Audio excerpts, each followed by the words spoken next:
All right, we are going to get up close and personal. I'm going to talk about my colon and some hugely transformational things that came out of some recent experiences with my colon.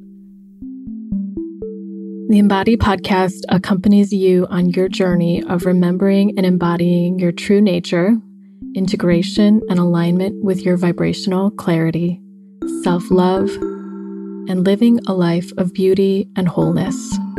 It's a menu of transformative healing tools, experientials, meditations, and practices from a blend of family constellations, somatic therapies, and holistic and spiritual practices, sprinkled with vulnerable conversations with people who have the courage to be themselves, Alive Now episodes with updates on my personal process, and Reverie episodes that are spiritual succulents that honor, reveal, hug, shake, or stir you into love. I'm your host, Candice Wu, integrative and intuitive healing facilitator and artist.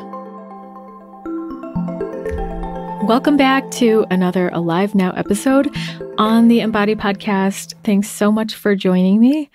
It has been a bit of time since I've given you a true update of my life, and boy, do I have some news. So I recently started getting colonics. It's hydrotherapy for your colon, and it's basically, for those of you who haven't done that, it's like having a professional enema, except that the water that goes in is pressurized so that it expands the walls of your colon that are, they're kind of like, if you can imagine them, like they're crinkly. They expand the walls and it takes out all the gunk from the walls of the colon and helps get through the layers of biofilm and to your colon to hydrate your colon and cleanse it so that it's healthy and spongy and you go to the bathroom easily. So I had always known that my colon was dry. A couple of reasons. The tongue diagnosis, you can look this up online, but if there are some cracks in the middle lower part of your tongue, that's the colon region that connects right to colon. And I have a lot of cracks there. And I noticed it like years ago when I was studying some of Chinese medicine and Ayurveda.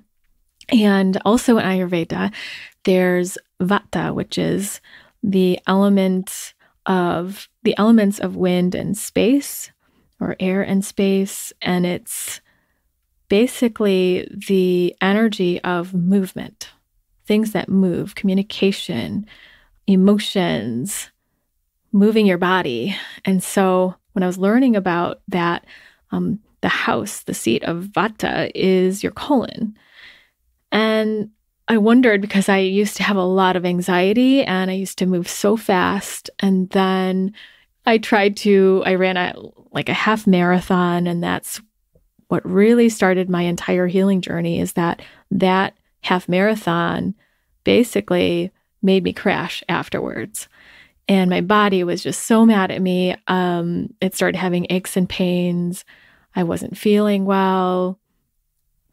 I started realizing that all of my emotional trauma was coming to these physical layers of my body, and I didn't feel good in myself. I felt like I was faking it through life. I wasn't happy, but I was pretending I was happy on the outside.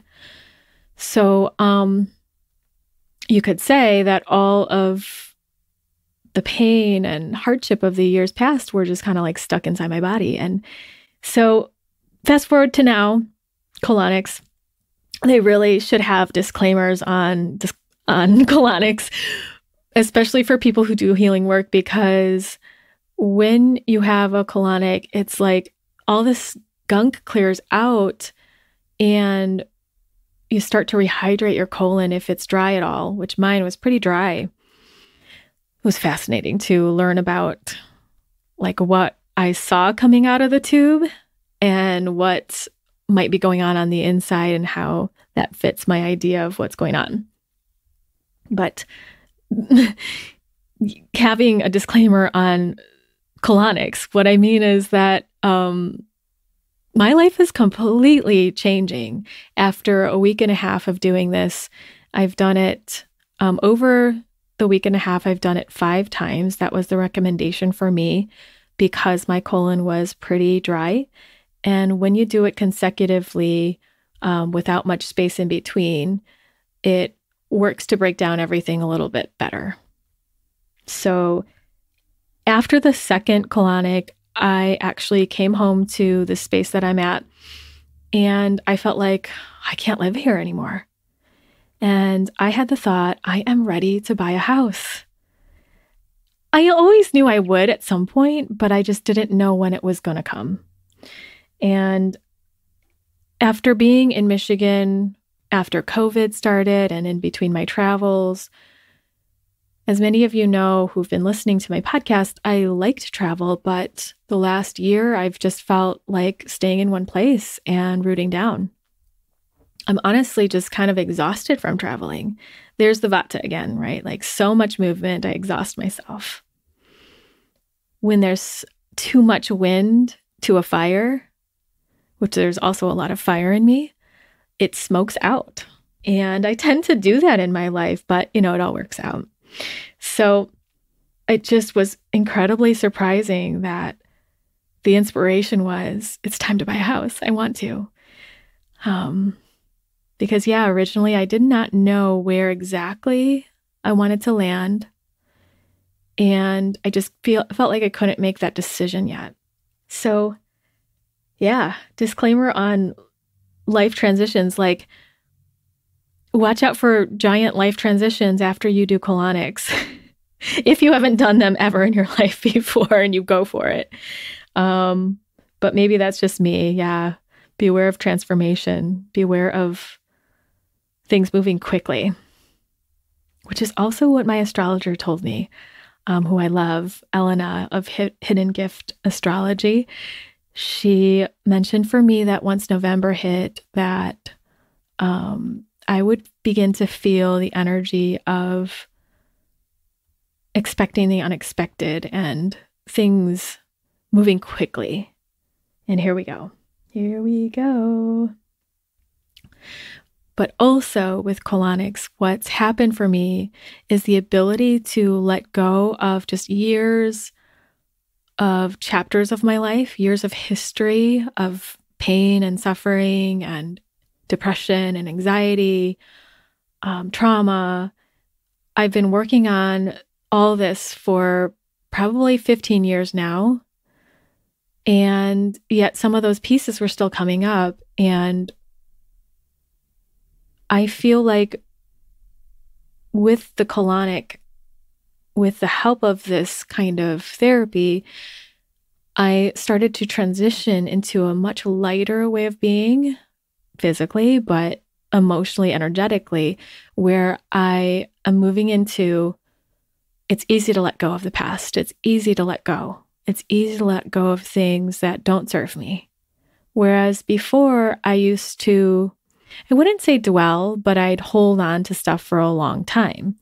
And there's a reason for that, right? When you look at trauma, the reason something is trauma is that it was too much for the body, the nervous system, your energy, and your soul to handle in some capacity, especially if it's a lot of childhood stuff or past life stuff or ancestral stuff.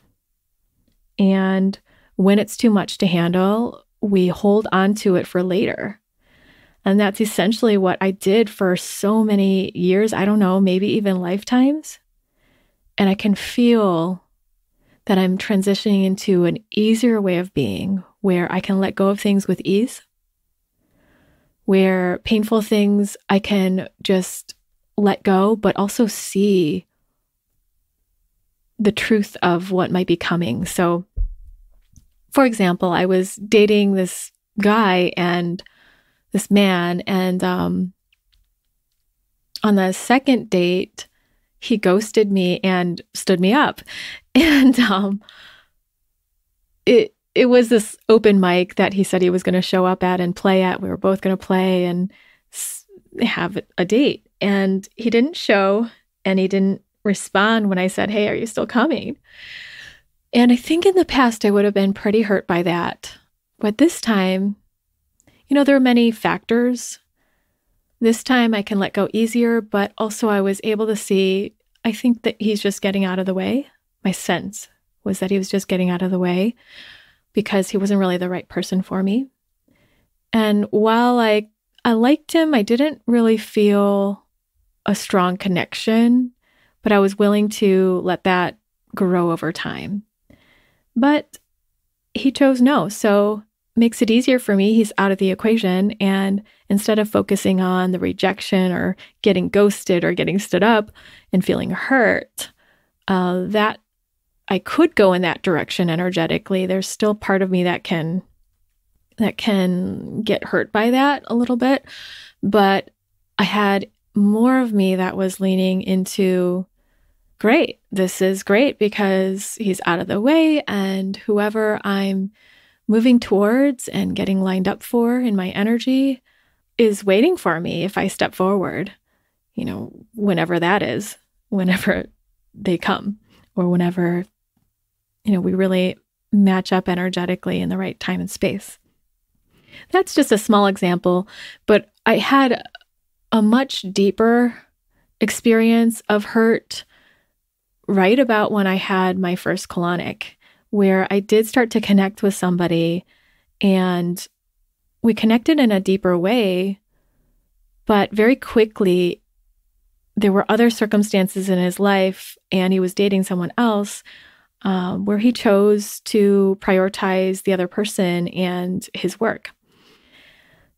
There were so many reasons that I sensed it wasn't right, like he wasn't the total right fit for me for a partner, but I wanted to have an experience with him. I really wanted it.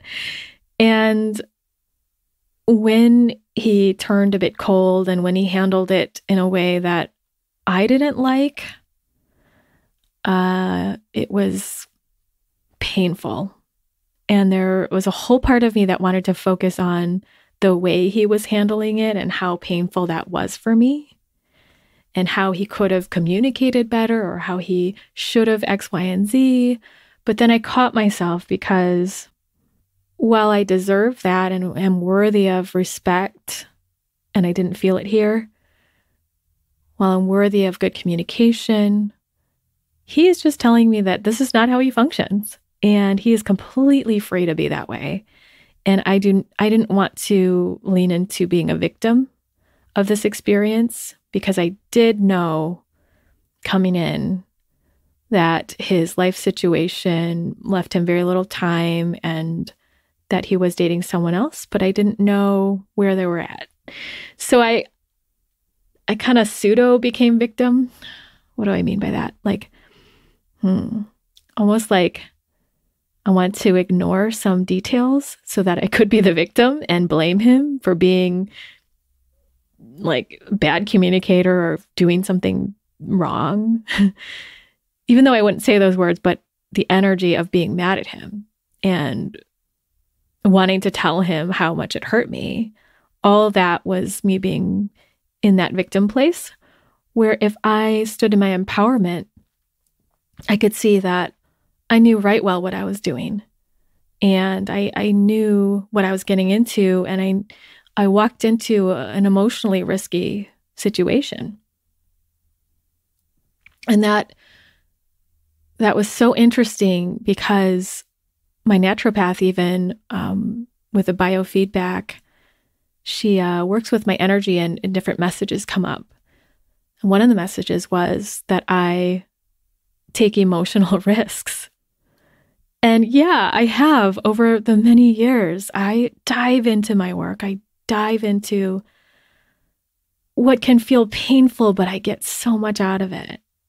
And sometimes in relationships, in intimate romantic ones, I do that too. I will dive in even if I know that there's a way that I could get hurt here, but I want to experience it all. I want to throw myself into it and feel the fullness of that connection and then heal. And also what I get from it is an even more independent self that is less codependent on people being a certain way so I feel okay. And all throughout that process, I'm dealing with a lot of emotions. I'm working with all my stuff. I'm experiencing a lot of joy and sensuality and sexuality, different aspects of myself, and a lot of freedom. But what happened here with this one particular man was painful, but it also brought up pieces of shame in me, which I worked through around sexuality, which I was surprised were there still, but it just had to be the right concoction for certain pieces of me to show up. But then I had my second colonic, and I was really ready to let this move through in an easier way. That was my intention for myself. And that was hand in hand with the colonic. I said goodbye to this man, and I did not bring up anything that hurt me because we are part of the same friend circle, but that's not exactly why. It's because I wanted to come to my most empowered self, and that was me being okay and being happy to move forward instead of be with him. And what I kept telling myself through that process was, it's so easy to let go. It's so easy to move forward. And when I step forward, as I step forward and look towards my life and what I want, all of the good things, there's so many good things waiting for me. There's so many lovely experiences waiting for me. And I'm so excited to see what's right around the corner. And of course, there were parts of me that were still feeling hurt. So I would say like 75% of me was there in this empowered place, and 25 was like, oh, but I really like this guy, and hanging on to that. And so was still transitioning into this different way of being. But for me to let the past be in the past and let what's done be done and look forward to the future, the unknown, the open space in a more full way with more of me looking forward is so exciting and feels so good. And just a little sidebar here, there is nothing ever wrong with speaking your truth or sharing your feelings or how someone affected you. That I do that as well when it feels like that's the right thing for me and my growth and what I want in the situation. It's always your choice, and it doesn't mean you're a victim or anything. So what I'm saying about victimhood for me is very particular to me and how I felt I wanted to grow. So just a little side note there in case in case it touches you in a certain way, wanted to clarify that. So going back to that emotional risk, right around this time too, of all these events happening, when my naturopath said, yeah, there's something in you that goes for emotional risk, I felt this shift in me after this experience with this one man, that I was done. Just like traveling and I exhausted myself, I was done having experiences and having these like more experiences that also had some risk.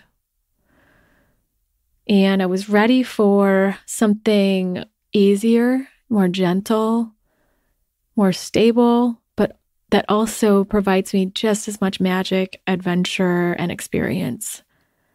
Just as much pleasure and excitement, but with less emotional risk of the kind where I just like throw myself in the waters to test myself. So that was exciting. And when I noticed that, I realized that this whole year I've been calling in my life partner. But if I'm really honest with myself, I was getting ready to be ready for my partner. I was still clearing up some wounds that I had, working things out. And also, I wanted to just have experiences and play and be free. And I did that.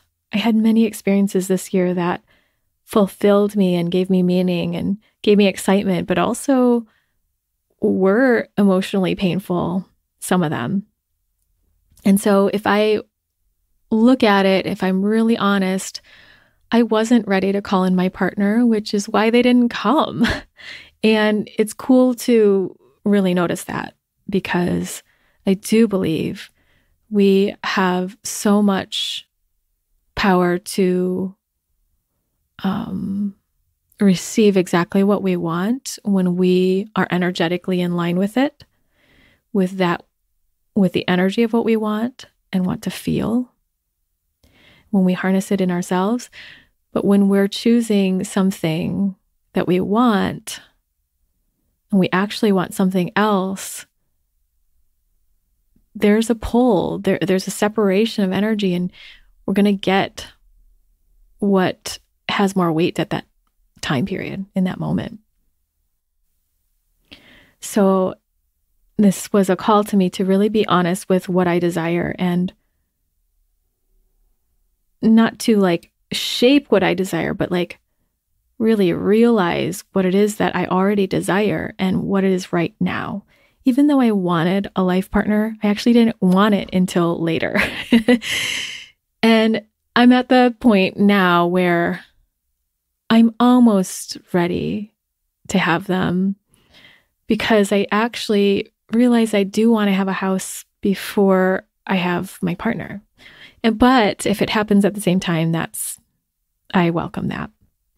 I want to pick out my own house. I want to design it my way. I want to have retreats there. I want to invite any of you that are listening that are individuals or couples or people in relationships to join me in a yummy space that can be incredibly healing, and that would be incredibly healing with all the things I offer: nature, lots of woods.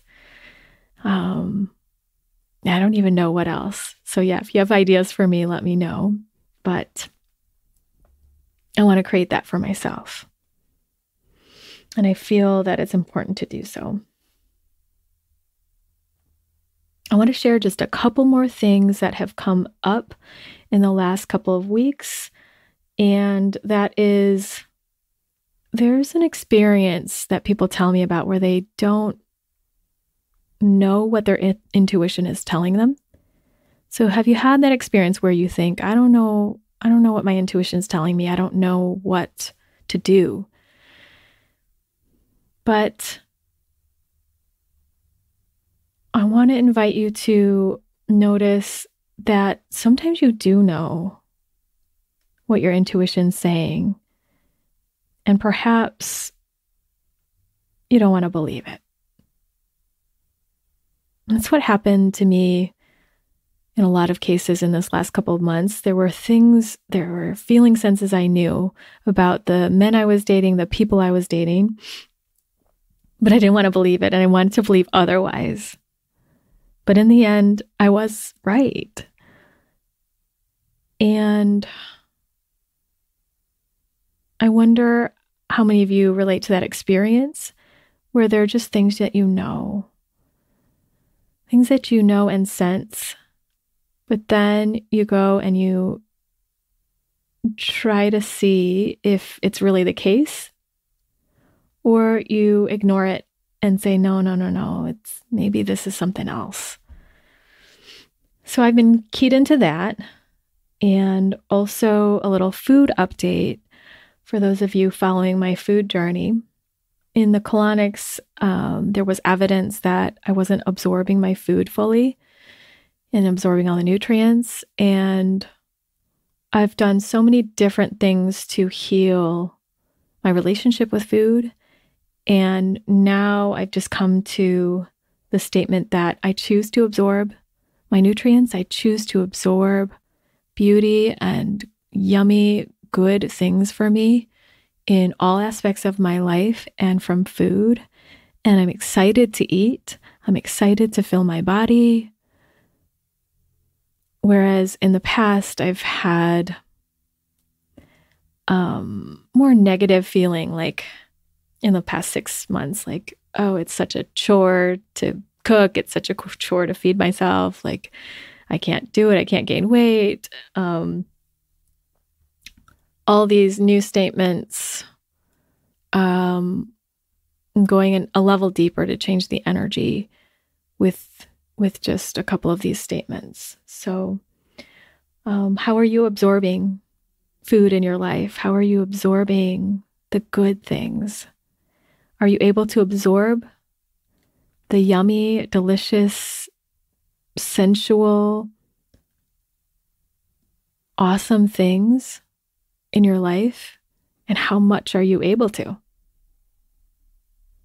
And are you able to let go of the things that you don't need, don't want, and don't serve you, don't fulfill you, don't give you happiness or joy, that are not for you or that hurt you? Can you move away from those things or let them pass through? Are we really digesting and metabolizing in a way that lets us take the best and leave the rest? And that translates into the day-to-day experience where there are all sorts of things happening, good and bad, to generalize and to make it really simple. Desirable and undesirable, or pleasant and unpleasant. And the better we are at focusing on the pleasant, the more we actually activate in our lives. And it is a choice. But also the more that the unpleasant becomes, like, kind of gets absorbed into the pleasant, the more whole we become. So there's such value in looking at the shadow. There's such value in healing our pain, going there into the darkness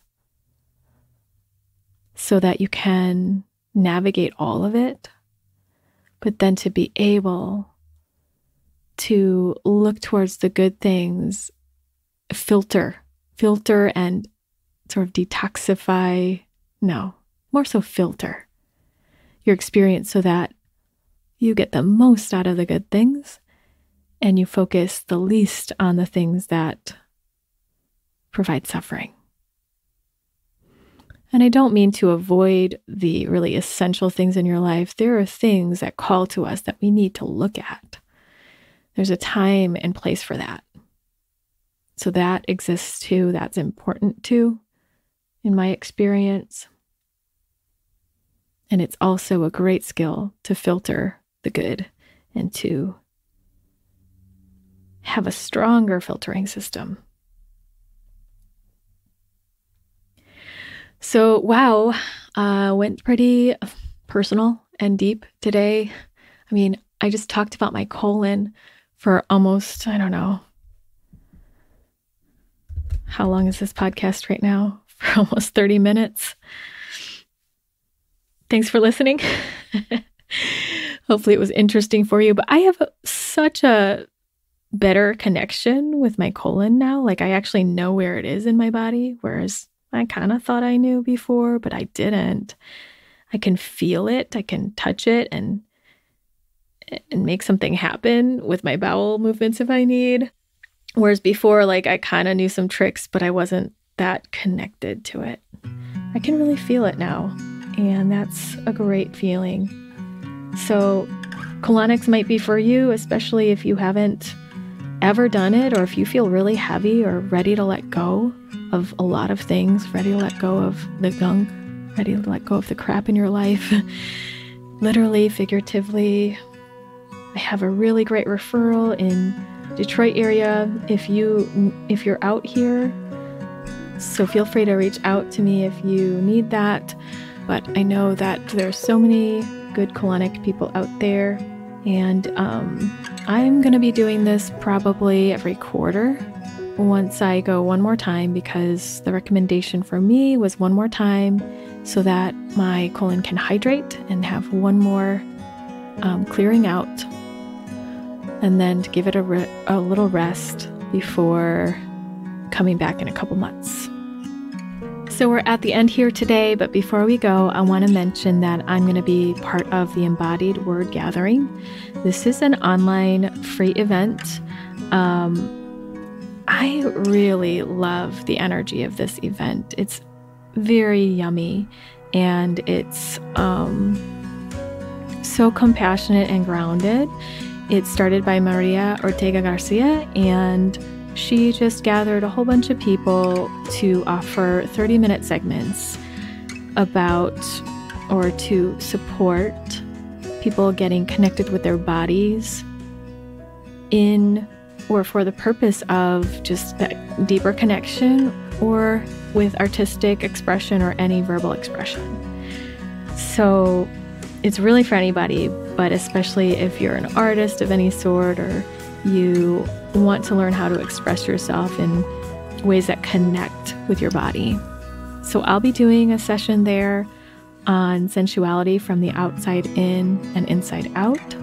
That sensuality can connect with your expression and your creativity. So check it out at candicewu.com/embodied word gathering, and you can sign up for it and get all the recordings. Thank you so much for listening today. It's been such a pleasure. Thank you, thank you, thank you. Wishing you so much joy in your day, and I'm just sending blessings upon you and upon your day. See you next time on the Embodied Podcast.